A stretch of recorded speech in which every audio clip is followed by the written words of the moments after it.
Hello, hello. Today I will give you the top 25 most repeated English idioms in competitive exams. These are common idioms which you can use in your daily English conversations. We're going to learn their meanings in a simple way. And I'm also going to give you a little origin story of these idioms. Once you hear the story, you're never going to forget the meaning of these idioms. I'll also give you example sentences to see how to use these idioms in your daily life. And at the end of this class, we have a quiz. So what are we waiting for? Let's get started. Idiom number 1, beat around the bush. To beat around the bush means to avoid the main topic and to talk kind of vaguely about it, going round and round around the bush, but never coming to the main topic, which is inside the bush. Now, it is believed that it originated in the 1500s, where hunters would hire beaters to scare game birds out of the bushes with sticks. The beaters would circle the bush, making a noise and try to scare the birds out in the open. They would avoid hitting the bush directly because it could be dangerous. They could even hit a beehive. Instead, they would beat around the bush to remain safe while still avoiding the main point of their activity. Now, example. Stop beating around the bush and tell me what really happened. And let's not beat around the bush. Once in a blue moon. This means that something that happens very rarely. Now, back in 1883, there was a volcano that erupted in Indonesia. The volcano's ash filled the atmosphere, causing the moon to appear blue. And the sunsets also took on strange colors. This was an uncommon occurrence. So the term once in a blue moon was coined to describe something that is rare or happens very infrequently. Example, I only eat dessert once in a blue moon, but I can't resist tiramisu. But he did have to have like a bunch of stitches, and he said that only once in a blue moon does a dog's ear grow back. Face the music, which means to accept the consequences of one's actions. This phrase was first used in the 1800s. It is believed to have originated from the military. It is said that when soldiers were dismissed from the army, maybe for misconduct, they would often have to go through a walk of shame. They walked past their fellow soldiers, usually accompanied by the beat of a drum. Example, after missing all the deadlines, it was time to face the music with the boss. Now, be bold, go out, face the music. And if you're enjoying these stories and idioms, then drop me a message and I'm going to make more classes like this one. But before we move on to idiom number 4, it's shout out time. And this week's shout out goes to Sumandeep for leaving this absolutely wonderful, awesome, superlative message under my last video. So it's your turn now. Leave me a message below, get featured in next week's video, and don't forget the hashtag ChetChatters. Now for idiom number 4, under the weather. Under the weather means feeling sick or unwell. Now the phrase under the weather originated in the early 1800s. It's believed to have nautical origins. The popular theory is that sailors would go below the deck. They would retreat to escape the weather when they were feeling unwell, which would literally put them under the weather on the deck above. So under the weather came to mean being sick or unwell. Example, I'm feeling a bit under the weather today, so I might take it easy. Now, as well as Mr. Sloman being off today, I'm afraid Ash is feeling a little bit under the weather. At number 5, a bolt from the blue. This means a sudden and unexpected event. It refers to a lightning bolt or thunder that comes suddenly from a blue cloudless sky, which is unexpected. So the term is used to describe something that happens suddenly and unexpectedly. Example, the news of their breakup was a bolt from the blue. No one saw it coming. When he called, it was like a bolt from the blue. Bury the hatchet. It means to end a conflict and make peace. Now, a hatchet is a small axe. The expression bury the hatchet comes from centuries-old practice among the Native American tribes of North America, where the chiefs would meet and they would bury their weapons as a symbolic gesture of peace. So the idiom has come to mean end a long-standing conflict, forget about the issues and make peace. Example, after years of rivalry, they finally decided to bury the hatchet and work together. My friend Harry and I would like to buy you guys a round of beers just to bury the hatchet. Wild goose chase. It means a pointless or hopeless pursuit. Imagine chasing a wild animal that goes anywhere without a plan. That's what wild goose chase is. And the origin is probably from a 16th century horse race where the lead horse was a bit crazy and everyone had to try and follow his erratic course. In the same way that wild geese have to follow their leader in formation. Example, looking for my keys in the house was a wild goose chase. They were actually in my bag. Makes it even worse. They wanted us to bug them so they could send us on a wild goose chase last. At number 8, we have cost an arm and a leg. It means something is very expensive. Sometimes saying very cheap and very expensive sounds too basic. So you can say cost an arm and a leg. It may have come from the idea of paying a very high price for medical bills after you lost an arm or a leg in a war or an accident. Fancy resort hotels charge an arm and a leg for a decent meal. I have had some of the best meals at smaller restaurants. What about you? Which is your favorite restaurant? This campaign is costing us an arm and a leg. At the 11th hour, at the last possible moment. The phrase at the 11th hour has a biblical origin. It comes from a parable where a few last-minute workers hired long after others were paid the same wage. Despite being brought on the job after 11 hours of hard vineyard work, they still weren't too late. Example, they submitted the project at the 11th hour just minutes before the deadline. Even at the 11th hour, it's not too late, you know. Blow one's own trumpet. It means to brag about your own achievements. The idiom blow one's own trumpet may have originated in medieval times when important men would blow a horn to attract attention and then share stories of their greatness. The horn may have eventually become a trumpet. The phrase means to boast about one's abilities and achievements, especially in a way that makes a speaker appear too proud of themselves. Example, he's always blowing his own trumpet about his sales record. Break the ice. It means to make people feel more comfortable in a social setting, especially at the beginning of an interaction. Or ships were getting built to break ice in frozen channels and to explore the polar regions. In this metaphor, the ice represents the tension of meeting new people or being in an unfamiliar situation. Example, the team building games help break the ice among the new employees. I know you're shy and afraid to break the ice, so I'll start. At number 12, we have get into hot water. To get into trouble or a difficult situation. And it may have originated from the idea that hot water can burn or scald, implying danger or trouble. Example, he landed in hot water when he took the company car without permission. Hit the nail on the head. To describe exactly what's causing a situation or a problem. The idiom hit the nail on the head has its origins in carpentry. The analogy is that when you're hammering a nail, you want to hit the head to get the desired result. If you miss the head, you could damage the surface or even injure yourself. Similarly, when using the phrase, you're describing something that's exactly right or that accurately describes a situation or a problem. Example, you hit the nail on the head. That's exactly the issue we're facing.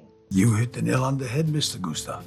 At 14, we have an axe to grind. It means to have a grievance against someone or a personal reason for complaining or being involved in something. Now, one popular story is a story from the mid-1800s about a man who convinces a boy to sharpen his axe using a grindstone. When the boy is late for school, the man scolds him and doesn't pay him, leaving the boy with an axe to grind with the man. The boy had a personal reason to complain about the man. Example, he keeps criticizing the new policy, probably because he has an axe to grind with the management. On the grounds that he's only calling the witness because he has a personal axe to grind. Smell a rat, to suspect that something is wrong or that someone is being dishonest. The origin of to smell a rat comes from the idea of a cat hunting a rat, like Tom and Jerry. Just as a cat can smell that there is a rat nearby, so we can sense that something isn't quite right.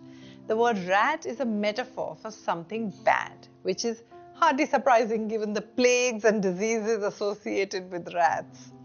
Example, when he suddenly changed his plans, I started to smell a rat. Something was off. Too big and Silver will smell a rat. At 16, we have call it a day, which means to stop working for the day or decide to end something. The original phrase was call it half a day, which referred to leaving one's place of employment before the workday was over. Call it a day is an idiom that means to stop doing something, especially work, for the rest of the day.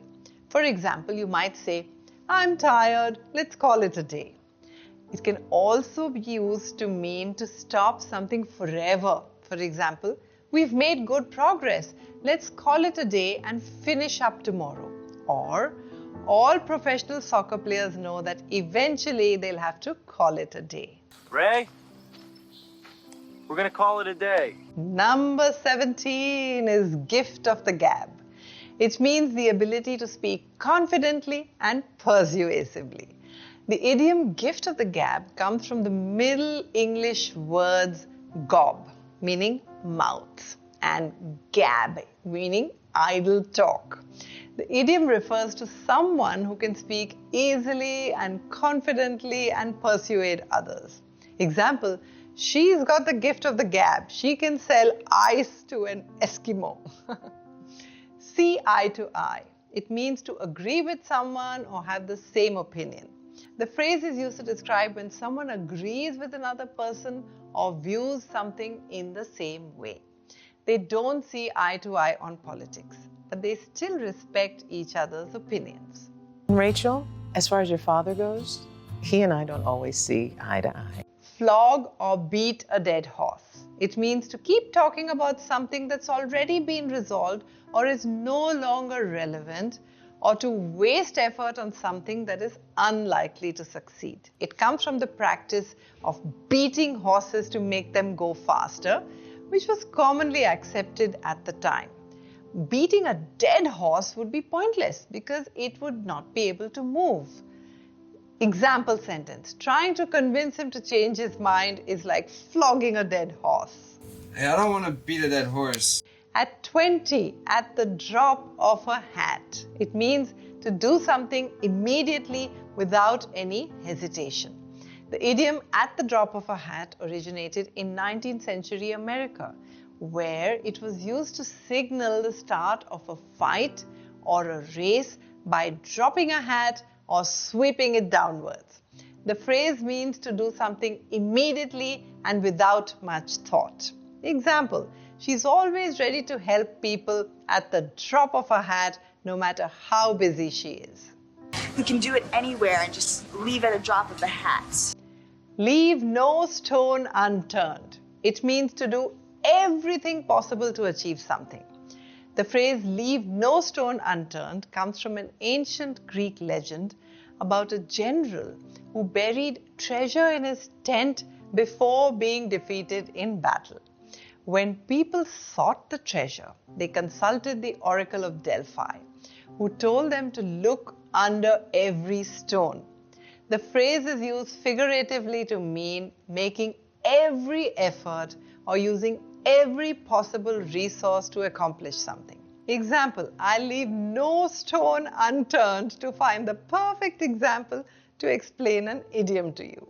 Men like this leave no stone unturned in their search for their disgusting gratifications. Let the cat out of the bag. This means to accidentally reveal a secret. In medieval markets, farmers would sell pigs in sacks, in bags. The dishonest sellers might substitute a cat for a pig. Cats were similar in size and weight to the pig, but they were considered less valuable. If someone let the cat out of the bag before buying, the deception would be revealed. Example, she let the cat out of the bag when she mentioned the surprise party in front of him. No, she's just covering up because I let the cat out of the bag. 23. Paint the town red. You surely heard about this one. To go out and enjoy oneself flamboyantly. This phrase originated in 1837 when the Marquis of Waterford and his friends went on a drunken spree through the English town of Melton Mowbray, painting buildings, doors and even the toll gate with red paint. Example, after landing the big contract, the sales team decided to paint the town red to celebrate their success. We're gonna paint the town red together. At 24, show your true colors. It means to reveal your true character or intentions. Warships used to fly multiple flags to confuse their enemies. However, during battle, they were required to fly their true national flag, thus revealing their true identity. She finally showed her true colors when she refused to help the team. At 25, spill the beans, meaning to reveal a secret. This idiom may come from ancient Greece, where votes were cast using beans. A white bean indicated a positive vote and a black bean a negative one. If someone accidentally knocked over the container holding the beans, the outcome would be revealed prematurely. Example, we were planning a surprise party for Jane, but Mike accidentally spilled the beans during lunch, and now the surprise is ruined. Come on, spill the beans. And now for the quiz. There are 15 questions coming up on your screen. Each one of them has 4 options. Choose the correct option and put all the answers in the comments below. You're going to find the answers at the end of the video.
So I hope you cracked the quiz and enjoyed the lesson.